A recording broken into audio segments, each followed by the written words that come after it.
Shalom, meus queridos, uma boa tarde a todos vocês, boa semana, parabenizá-los até aqui. Estamos indo muito bem com essa disciplina prática, onde nós podemos pegar o nosso conhecimento hermenêutico, bíblico, sistemático e inserir em sermões pela qual temos oportunidade de pregar nas igrejas, as pessoas que nos convidam, ou até mesmo ministrar na igreja que pastoreamos ou congregamos, ou nas oportunidades semanais ou de fim de semana. Então, tudo isso é maravilhoso. É muito importante essa disciplina, pois é uma disciplina que nos auxilia a colocar na prática o conhecimento teórico adquirido. Já falamos sobre o sermão temático e eu quero usar o mesmo exemplo para falarmos do sermão textual. O mesmo texto, João 3,16. Então, porque Deus amou o mundo de tal maneira que deu o seu Filho unigênito para que todo aquele que nele crê não pereça, mas tenha vida eterna. O que muda do sermão textual para o temático? Como nós vimos, o temático vem com o texto, tema, introdução, que não precisa trazer nenhum conteúdo histórico aprofundado. Você quebra em tópicos que também não precisam estar inseridos no mesmo versículo, mas precisam estar coesos com o tema. O amor universal de Deus, então eu preciso escolher tópicos que tenham uma certa coesão com o amor universal de Deus. O sermão textual, anotem aí, sermão textual, ele tem algumas características diferentes. Então, texto, tema, introdução, mesma coisa, texto, tema, introdução. Na introdução, no textual, você já pode se preocupar um pouquinho mais com o contexto, ou seja, João 3,16. Então eu estou lendo um texto no Evangelho de João. Quem escreveu o Evangelho de João? Quando escreveu o Evangelho de João? Por que escreveu? Para quem escreveu? Eu posso trazer um panorama breve, teológico, propriamente do Evangelho de João. Isso na introdução.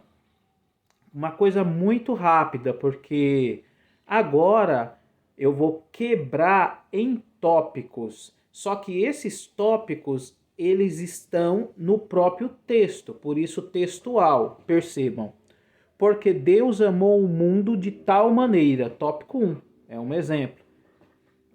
Então, o tema, o amor universal de Deus, introdução, o Evangelho de João, texto escrito entre o ano 150 depois de Cristo, possivelmente por João, também considerado discípulo amado, filho de Zebedeu com Salomé, um dos discípulos mais próximos de Jesus. Você ir trazendo conteúdo a respeito disso na introdução.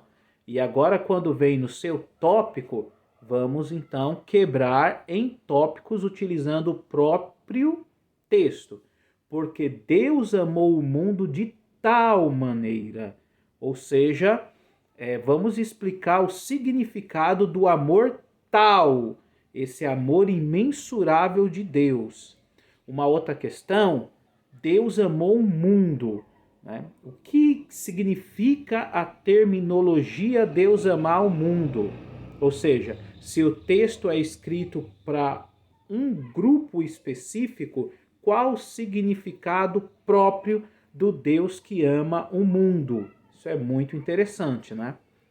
E depois de trazermos uma rápida explicação propriamente desse tópico, vem a aplicação. Não é bom fazer a quebra de tópicos e só ficar falando sem aplicar. Porque a cereja do bolo do sermão é a aplicação.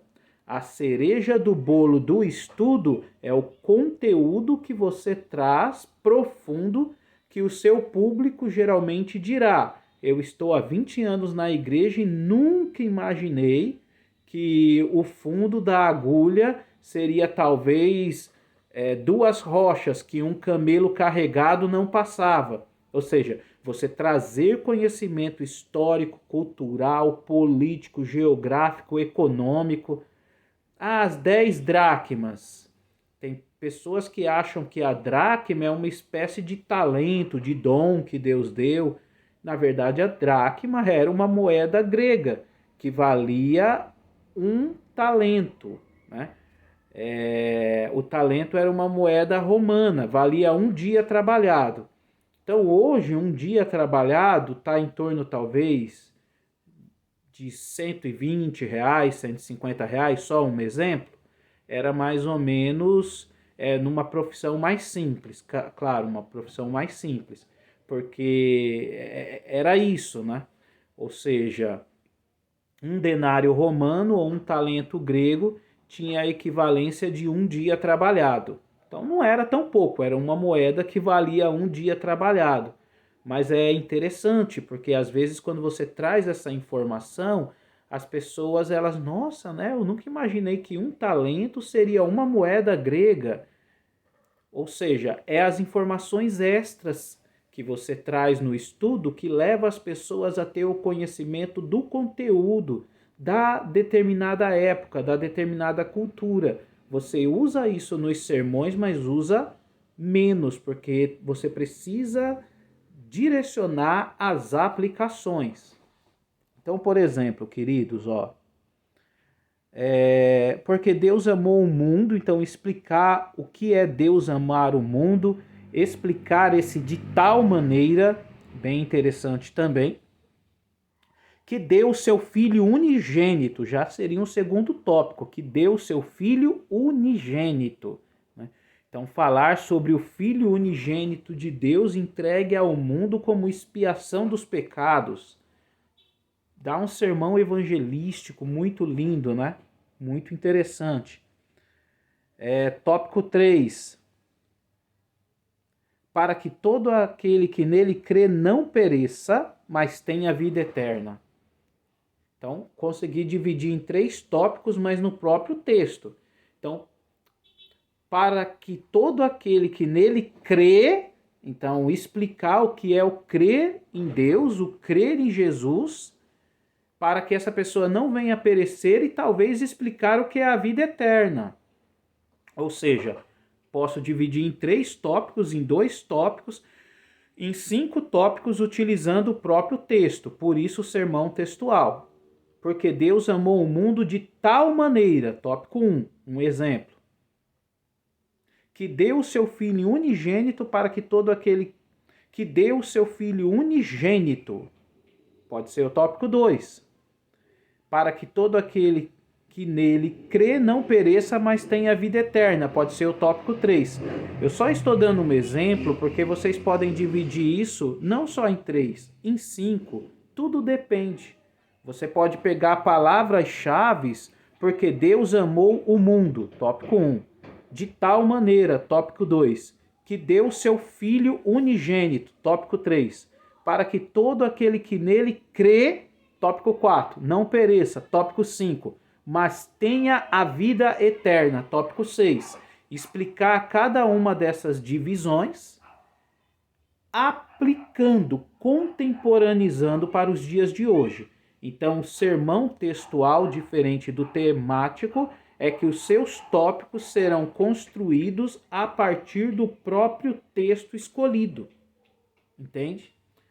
Depois, conclusão, bibliografia. Espero que vocês tenham entendido e sigam as orientações agora para o trabalho.